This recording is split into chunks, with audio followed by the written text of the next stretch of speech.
થરાદના વાડિયા ગામે બનેલી લૂંટની સનસનાટીભરી ઘટનામાં આરોપીઓની ધરપકડ બાદ પોલીસે ઘટના સ્થળે પહોંચીને સમગ્ર કાવતરાનું રિકન્સ્ટ્રક્શન કરાવ્યું છે। વાવ થરાદ જિલ્લાના થરાદ તાલુકાના વાડિયા ગામે તાજેતરમાં બનેલી ચકચારી લૂંટની ઘટનામાં પોલીસને મોટી સફળતા સાંપડ્યા બાદ હવે તપાસ વધુ તેજ બનાવવામાં આવી છે। લૂંટના આ ગુનામાં ઝડપાયેલા આરોપીઓને સાથે રાખીને થરાદ પોલીસે ઘટના સ્થળે જઈને સમગ્ર બનાવનું ક્રાઇમ રિકન્સ્ટ્રક્શન કરાવ્યું હતું। આરોપીઓએ કઈ રીતે આયોજનબદ્ધ રીતે લૂંટની ઘટનાને અંજામ આપ્યો હતો, કયા માર્ગેથી પ્રવેશ કર્યો હતો અને લૂંટ ચલાવીને કઈ તરફ ભાગી છૂટ્યા હતા તે તમામ બાબતોનું પોલીસે સ્થળ પર જઈને ઝીણવટભર્યું પંચનામું કર્યું હતું। આ રિકન્સ્ટ્રક્શનની કામગીરી વેળાએ વાડિયા ગામે સ્થાનિક લોકોના મોટા લોકટોળા ઉમટી પડ્યા હતા, જેને પગલે કોઈપણ અનિચ્છનીય બનાવ ન બને તે માટે પોલીસે કડક અને ચુસ્ત બંદોબસ્ત ખડકી દીધો હતો।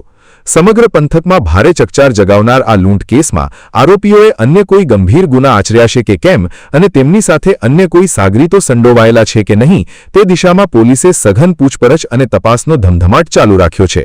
આ ઘટનાનું સફળ રિકન્સ્ટ્રક્શન કરાવીને પોલીસે મજબૂત પુરાવા એકઠા કર્યા છે, જેથી આરોપીઓને કોર્ટમાં કડકમાં કડક સજા અપાવી શકાય અને વિસ્તારમાં કાયદો તથા વ્યવસ્થાની સ્થિતિ વધુ મજબૂત બને।